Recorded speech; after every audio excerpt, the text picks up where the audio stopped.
to bring us back to earth, continuing this conversation about the dreams and realities of India, we have a session called Dreams of Singapore in Vidarbha. And that is not just to deal with the realities of India, but to understand what are the aspirations, what are the visions of the future, and who better to understand that than entrepreneurs. We've been talking about the planning, we've been talking about government, we've been talking about the ethics and morality of wealth creation, but we haven't yet really discussed the dreams and aspirations. And entrepreneurship, essentially, is to intuit the future desires of consumers and societies. So to discuss whether India has dreams of Singapore and Vidarbha, whether those are viable dreams, whether businessmen in India are on the correct track, we have Singh, Sunil Munjal, and Ronnie Screwvala. Do welcome them on stage.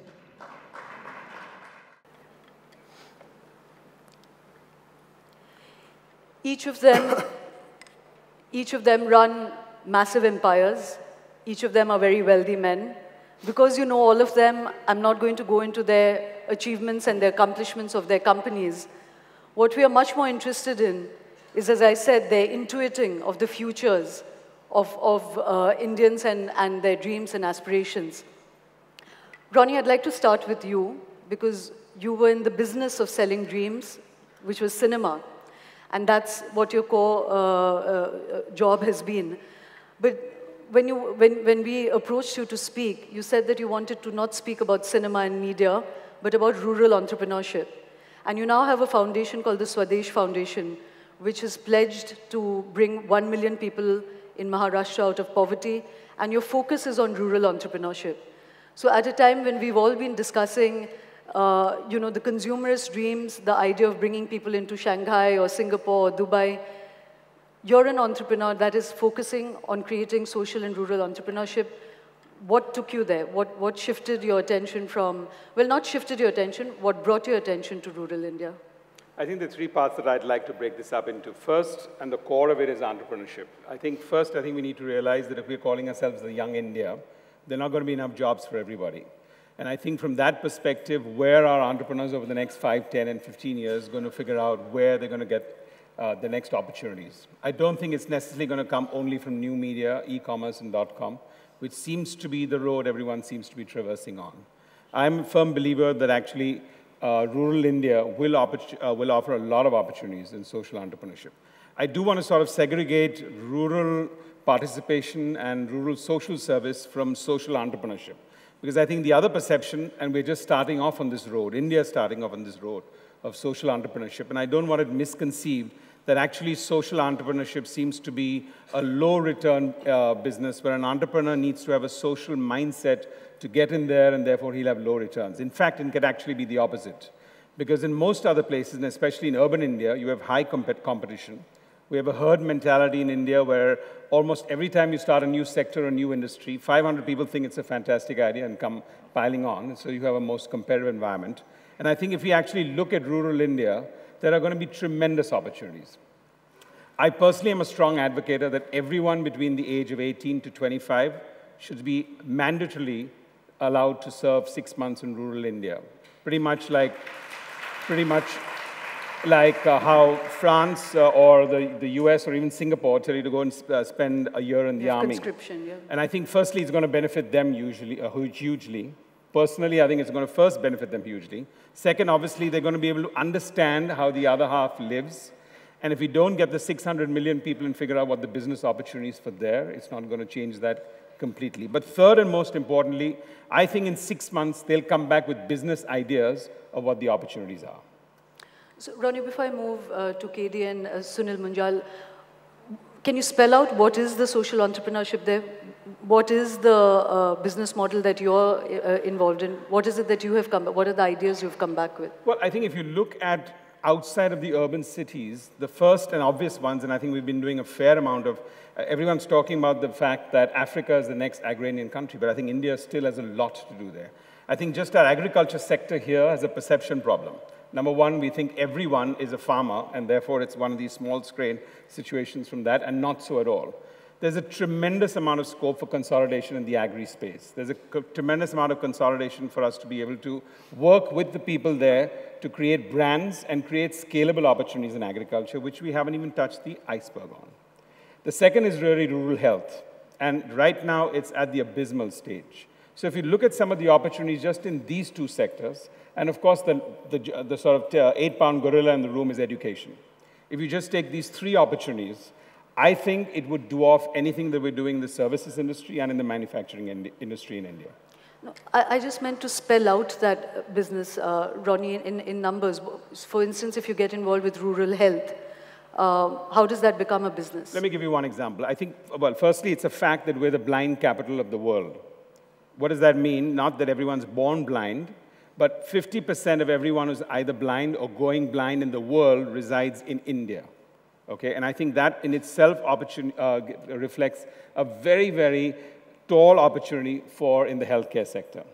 If you're looking at anyone, insurance hasn't penetrated into rural India for only one reason. You don't have a tertiary medical center, and you have no other depth where people can actually go out there and get medical aid. So the ability for actually starting chains of hospitals and medical care centers in rural India, and rural India is not just a village or a hamlet. It is actually the smaller cities, the sub-1 million civilization cities, and there's a tremendous amount of them. Incidentally, it's not just blindness, by the way. We are also the diabetes capital of the world, and cardiac disease, and now increasingly cancer. Tuberculosis, diarrhea, yep. Encephalitis, you can name them. And yeah. absolutely, Sunil is absolutely right. The reason I was trying to take the sort of the simpler level of the pyramid is because as soon as we get to some of the higher ones which are there, then we come across the big problem where we don't have enough qualified doctors in this country. Let's be very clear. And to get doctors into rural India is a different thought process. Eye care suddenly has a little bit more of a 9-to-5 approach than a 24-hour emergency approach when you're looking at some of the other ones. You know, Ronnie, I'll move to the others, but just to leave this, I'd like to come back with this question that we've been talking so much about how government is trying to precipitate, catalyze, help big industry, big corporates. I wanted to come back to say that is there any planning at all to amplify this kind of social and rural entrepreneurship? But before we do that, Kidi, you're a member of parliament, you're from the TMC. Many people see Mamata Banerjee's economic policies as being atavistic, not in keeping with time. She has been consistent with that position. All this while we've been discussing that the only way for growth in India is to move towards industry and have, economic reform. She, on the other hand, has been, opposing FDI. She has been insisting on the Land Acquisition Act being much more democratic than it currently is constructed to be. And yet people fear that Bengal will not move and it will not develop. Can you spell out her vision and whether, as a businessman, you feel uncomfortable with that vision? No, thank you for, first of all, giving me opportunity to put across the point of view of the party which I represent. You see, we are a party of Aam Aadmi. Now, when we talk of, we are not anti-reformist. When we talk of reforms, if you say, first of all, let's say, what is the meaning of reforms? In the garb of reforms, we are doing many things. This government is trying to do many things. The reform, if I pick up the Oxford Dictionary, it says to bring about the change for betterment.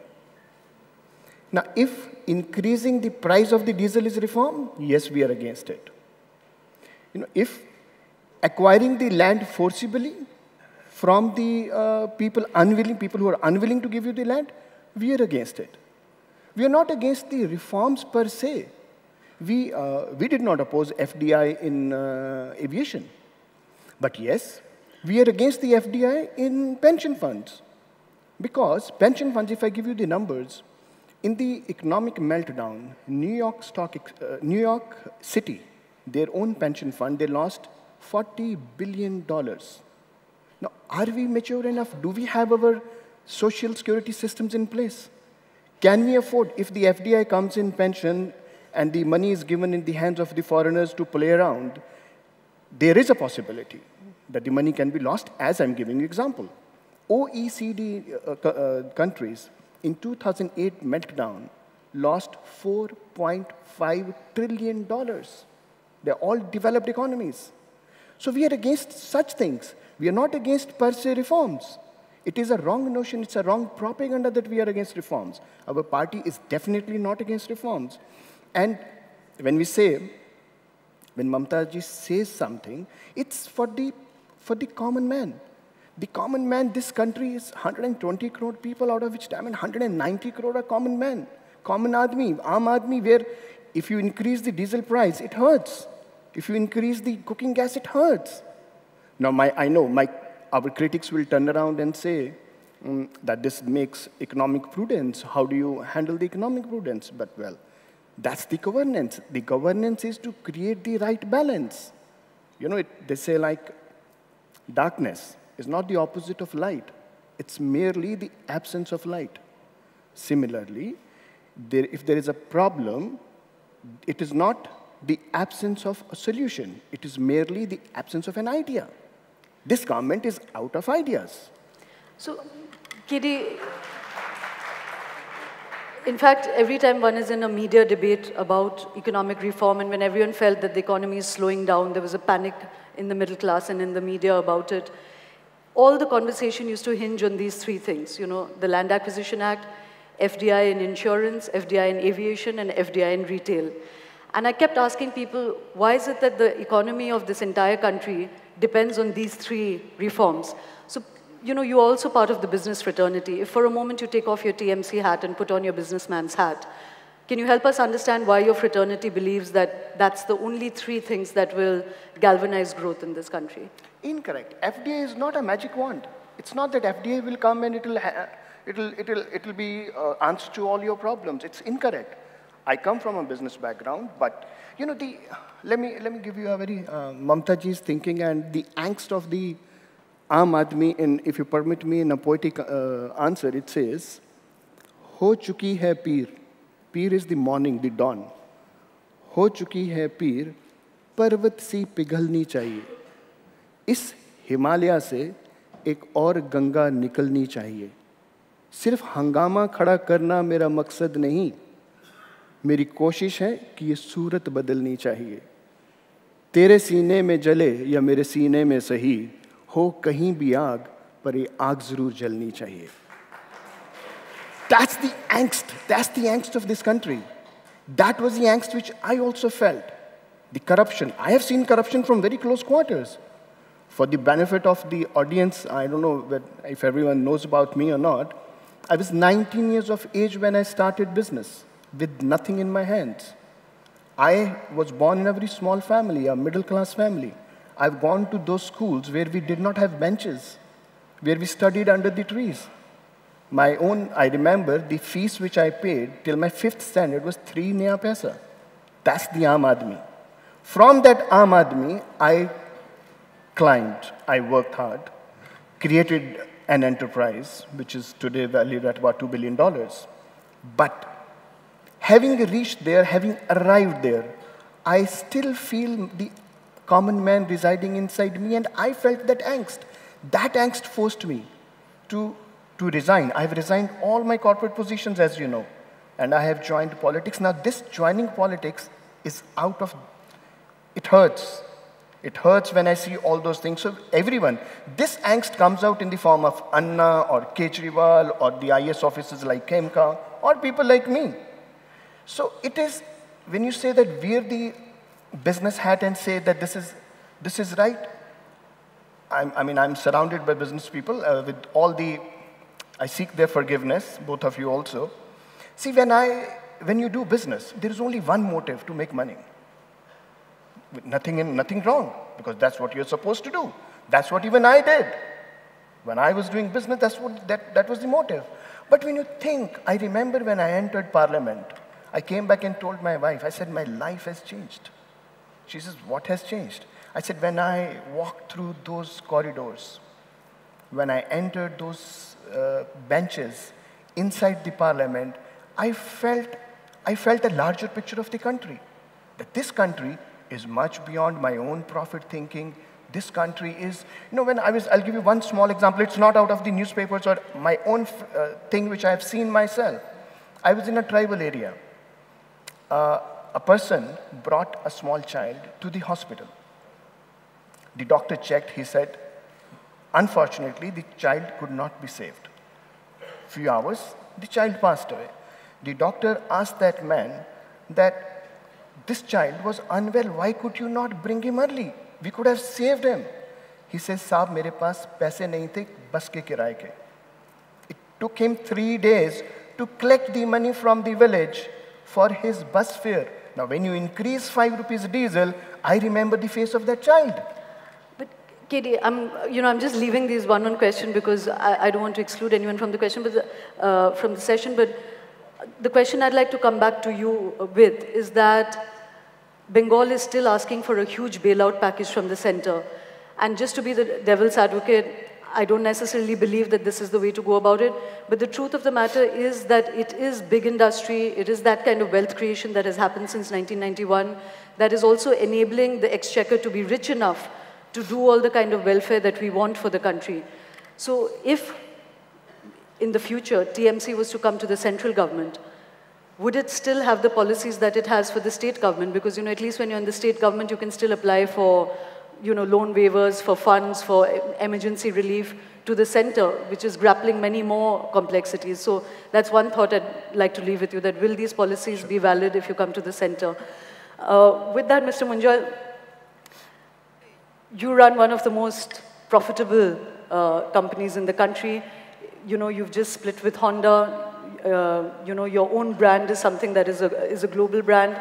And you've been working in that middle segment when people just come into the realm of aspiration and material desire. What do you intuit India is going to be in 50 years? When I was just driving in here, I was actually told that the session is 3:40, so I was planning to come in here at 3:30. Just in time is an old habit. And I normally try and look at what the session is about 10 or 15 minutes before it starts. Are you regretting that you heard 5 minutes of our event? No, I'm actually quite pleased. When I walked in, first I was told it's a little bit earlier than I knew. And then I read all of these THiNK. It says THiNK Airtel, THiNK SR, THiNK. So I said, this is interesting. I think one should not only think, one should also use one's imagination a little bit. So if you'll give me a little bit of leeway, what I'd like to do is imagine the THiNK festival taking place in 2062, which is 50 years out from today. Okay? Tarun, I don't know what his age would be, or Visually, it seems he won't be around, but physically, yeah, Tarun's ghost will be somewhere up there. His spirit will be around. And so what would this look like? I think that's a dream that all of us as Indians have, no matter whether you're rich or poor, live in a city or an urban area. By the way, there is an issue. To the point that both of them made, I have a very strong view on both of these. And it is a big issue because if we don't do what needs to be done, we will see the biggest migration in the history of mankind ever in the next 30 years. Not in the long-term future, in the next 30 years. Because 68% of India lives in the rural areas right now. And that's going to change. They will move to where the current opportunities are, which is to the tier 2 towns, tier 3 towns, and to the cities. And our current infrastructure is already creaking. It's going to give up completely. But I was just thinking about this, literally walking in. And I said, what would be a utopian situation for us Indians? So we're here in some place called New Goa, not here, it's a new city, that India decided in the year 2012, or 2015 actually, to announce 100 new cities that we would build. And these cities are designed around transportation, jobs, and energy and food as the common theme around them. You would have learned by then to generate water, so you would actually not have to worry too much. But because you focus on organic farming, every building would be doing farming. Every building itself would have its own vegetables and fruits growing on the top floor. And people would be able to walk to work. And the highest emission standards would be those which would be for hydrogen fuel cell vehicles. Anything else would not actually be permitted. India would have an education system which would have students from 250 countries, where you would encourage students from the year when they're age 8 to pick the profession they want to be in the future, and to focus and learn that They don't have necessarily to get a BA or a BCom degree. If you want to be a musician, you learn music. If you want to be a dancer, you become a dancer. If you want to be a mason, you become a mason. And we would have learned to encourage personal passion, personal creativity, because the problem today in the world is that the personal space and the collective public space often tend to impinge on each other. The way we think or way we would like an ideal situation around us is not necessarily in congruence with what we would like to see of the world around us. So we probably would have learned, we hopefully would have learned by then to strike this balance where India would have become the largest economy in the world some time back, or amongst the largest economies in the world some time back, and would have the luxury to have wiped out poverty at least 20 years ago. Because unless you can do that, I completely agree with both of them, unless you can do that, you cannot address any other challenge. That is and continues to be the biggest challenge that we face as a nation, is 250 to 350 million living in abject poverty. And I'm talking about those who don't get 2 square meals a day. I'm not talking about the numbers that Katie is talking about, because that's a much larger number, which of course needs to be addressed. And I think it is a possibility, because the current state is, in a sense, what he said, that people said politicians and diapers have a lot in common. And that's the reason, and it's the same reason they both need to be changed frequently. But Mr. Munjal, sorry, when you're spelling out this utopia, and it does sound utopian that everyone can live up to their individual talents and dreams and aspirations. But before that, you mentioned that if we don't do what is necessary now, that there will be a massive implosion because there will be this migration. Yep. My question is, why are we creating this suction? Why are we pulling everybody off 75% of the land into 2% of the land? Why can't we create a centrifugal force which will push people back and give them these amenities where they live? Absolutely. Why is that thinking not happening? That is absolutely the right thing to do. In 2004-05, along with the World Economic Forum, we built a scenario plan for India. It was very interesting. I don't know how many people in this audience have actually heard or read about this scenario plan which was built. It showed 3 possibilities. And they had 2 names, and the Indian name for each one was, the lowest one was Atakta Bharat. Second one was called Bolly World, and third one, Bolly World. And the third one was called, which was utopian, was Pehle Aap. And in the Pehle Aap situation was what I said, that people are concerned about not just themselves, but what's around them, and you do the right thing. And it is possible for India to continue to grow at over 10%, because unless we do that for a continuous 20 to 25 years, you cannot wipe away this poverty. You cannot get to where you would like to be. And that's the point where I have an issue with what Katie said. Because you cannot have a narrow view only of diesel prices and not look at the larger picture. Because both are necessary, by the way. It's important to make sure that the common man in India is able to do what he or she needs to do, especially she. We need to focus a little bit more on women, who are actually the much smarter species, by the way. I so agree with you. and they're not smart because enough, I'm a woman, but because they're also smart enough to let men think they're smarter. The Bolly world was an interesting one. It actually showed that the growth would be what it is now, because that's when India's growth was really taking off. But we'll actually taper off, and we are doing exactly that. The Atakta Bharat was a scenario where you have social strife, religious tension, the Naxal movement explodes and expands into other parts of India, and other such disruptive forces come in. And so we need to, in a sense, watch out. So we actually started a program called the Rural Business Hubs.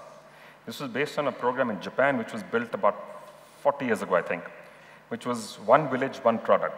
It is to build the concept of a super cluster to build economic opportunities in the rural areas based on current skills and the current people. Not companies coming in and taking over those opportunities, but the local population gaining from those. We are running about 110 or 120 of those, and some of them very, very successfully. Can you spell out what it is you do? The first one was started in a place just outside of Nainital. It was focused on apple processing, because there's lots of apple in Ronnie Screwvala. It was in the area of Ronnie Screwvala in that area. There were about 12 processing plants So we called in ITC's food division, to come in and see how they could help. So they went around and they rejected every single one of them. On the one hand, there was despondence that this is not good. But on the other hand, this is exactly what we were trying to figure out. How do you create products and services in the rural areas which are as good as any in the world? Not as good as the next town, by the way. Not to sell only in the next village, but to sell any place in the world. And I can guarantee you, if you do that, and I can give you a few more examples, because some of them, as I said, are working wonderfully, you will create not just the world's largest growth market, you will create the largest value addition in India. You will create, and Ronnie is absolutely right there, by the way, you will create the largest export engine of India coming from the rural areas. There's another one which is called Jaipur Rugs, which many of you may have heard of. They have 250,000 women working now, and these are weavers who have been given looms, they're given know-how, technology, taught design, and provided materials. And these rugs are taken back and sold not just in India, but literally any place in the world. This is something that your company does, or is it through a foundation? No, this is through CII, but I've been involved personally through some of our family foundation and trust do some of these things. The company focuses mostly on what it needs to do as a company. Before I come back to the questions, I left you all with just one question, Mr. Munjal. As big businessman, you have a lot of say in government, your voice is heard. You just spelled out this utopian world where individual homes or clusters will be growing vegetables on their own roofs, will be generating water. Why is it that there is absolutely no emphasis on water harvesting? One never hears of the industrial or big business inveiling upon the government to start thinking on these terms. Actually, it's an important subject you brought up. It is the world's most under-addressed big problem today. And certainly India's most under-addressed big problem today. There has been discussion. It's not as if nobody's talked about this. Well, as a company, we do this extensively. We have the world's largest green roof in the new plant we've set up. We not only do this in our homes, we ask all the executives in the companies to do this themselves in their homes, because the idea is to kind of create a multiplier. In one company, it's easy to do. That's not good enough. No 1, no 10, and no 100 companies can do enough. It has to spread as a movement across the nation. And it's not just the government's job. It's each one of us, every one of us sitting in the hall, and everyone who's not in this hall. Ronnie, quickly, because we're going to run out of time. He talked about this sucking of people in, and you're talking actually of going down to the ground. Is government thinking about it? Are they supporting initiatives like yours? Supportive, yes, I think, but overall for social entrepreneurship and for that entire progress, I think we should really count on the government out. They've got their social welfare schemes, and actually there is a fair amount of implementation. But I think there's a general consensus that we all know here that government should stay out of business. I think Praful Bhai was very nice enough yesterday to say, if you all fly Air India, then Air India will prosper. Well, I'm a paying consumer. If I don't like the service, in normal countries, I stop flying that airline and it shuts down. But we put $4 billion last year, and I think we'll continue to put $2 billion. We put that same money into rural emancipation or rural progress. A tremendous amount will happen. This does not require political will, which everyone keeps talking about. It just needs strong executive action of people at the top, a decision maker who's empowered, the Prime Minister of this country, or the Aviation Minister of this country. But that's something I think we'll all grow out of. So I don't have that kind of faith yet to work in that kind of a partnership when we're looking at rural and social entrepreneurship. But I do believe, therefore, that the word entrepreneurship in itself is very emancipated. Because you're talking about young India, you're talking about giving them business opportunities. The word jugaad is something we've mentioned for the last 3 days, and that's what we all are. We have always been brought up, and the reason why we're great entrepreneurs in this country is because the absolute adversities we face and the solutions we find out of that make us phenomenal entrepreneurs. So I think that's a phenomenal asset of this company. If you just channelize that, take these business opportunities, and I agree, the fourth one I really left out was really water. And I think our two agriculturists who were with us here yesterday, landowners are not landowners anymore from that perspective. When there was a negative or sort of nervous laughter in the audience about a 50 rupee chai and a 20 rupee bottle. But actually, we've got a serious problem right there. So if you just take these four things of agriculture, health, education, and water, do we really need to look further? Yeah, in fact, it was fascinating because Shashi Ruya earlier in the day was talking about the worthlessness of bonds, And I remember both the farmers said that beyond a point, getting money is just paper because there is value beyond paper money and bonds, So it was amazing to see that commonality there. Katie, the question I left you with, would your policies hold good if you came to the center? No, okay. You left me with a question on first the financial package which we are seeking. Let me tell you, we are not seeking, as a state, West Bengal is not seeking any financial package.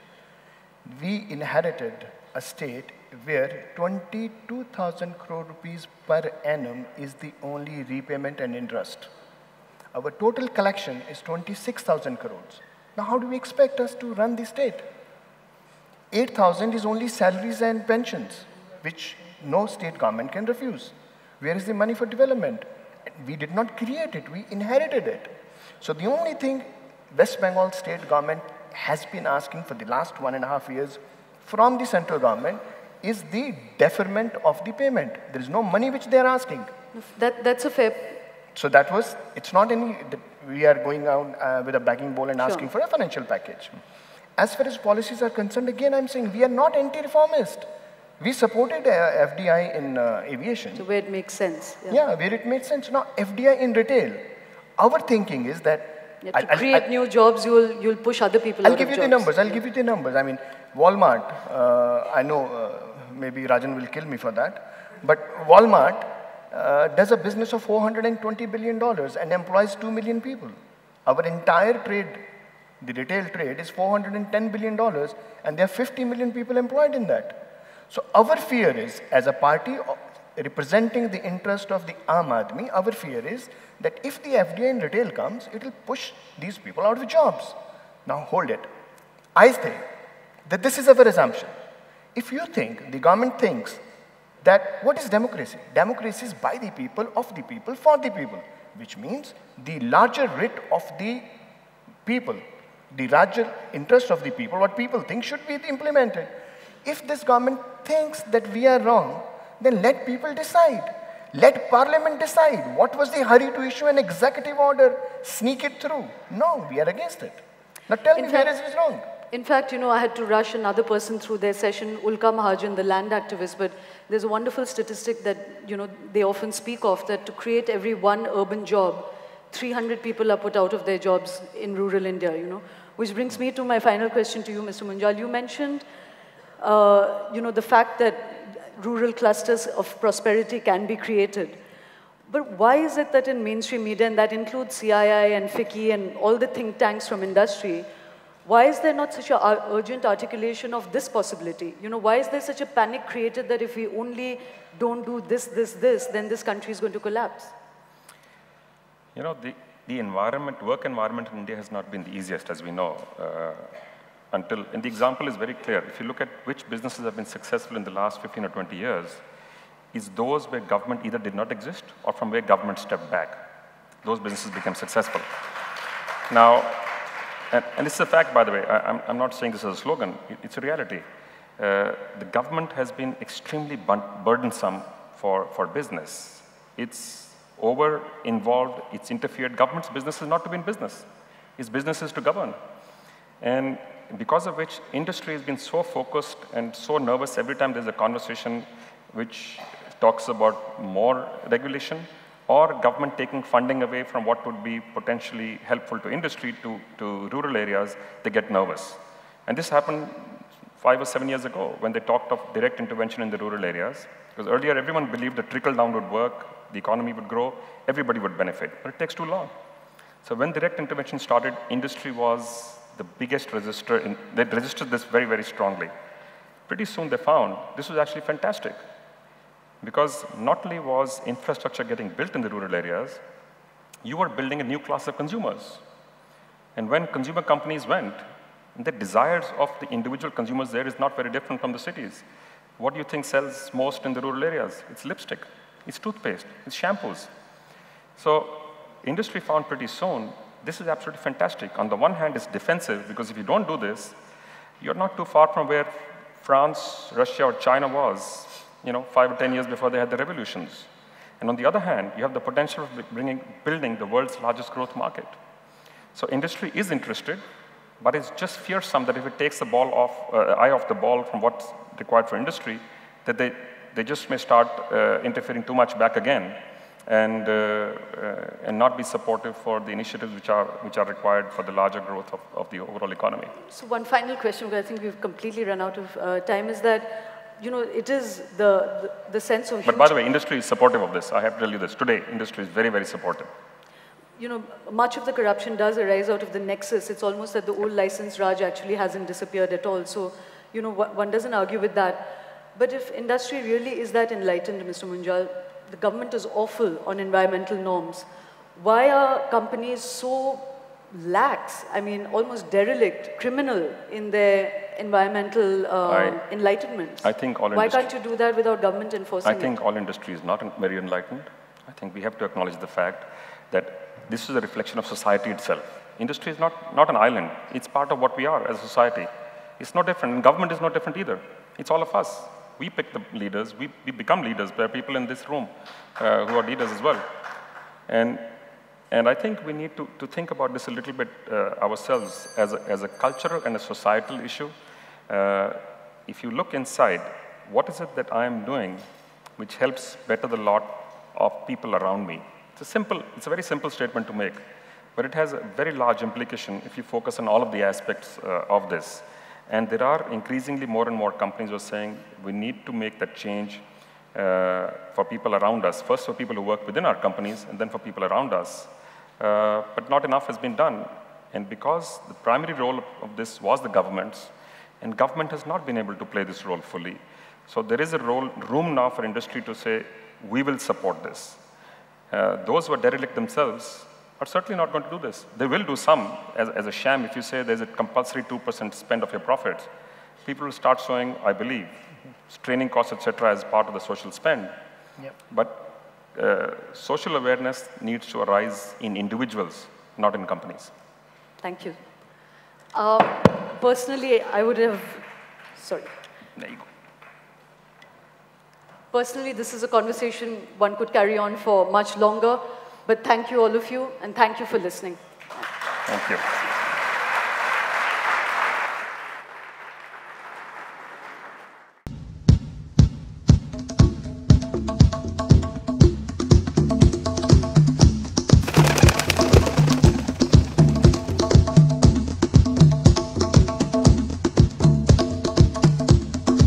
I have a dream that one day on the red hills of Georgia, the sons of former slaves and the sons of former slave owners, we shall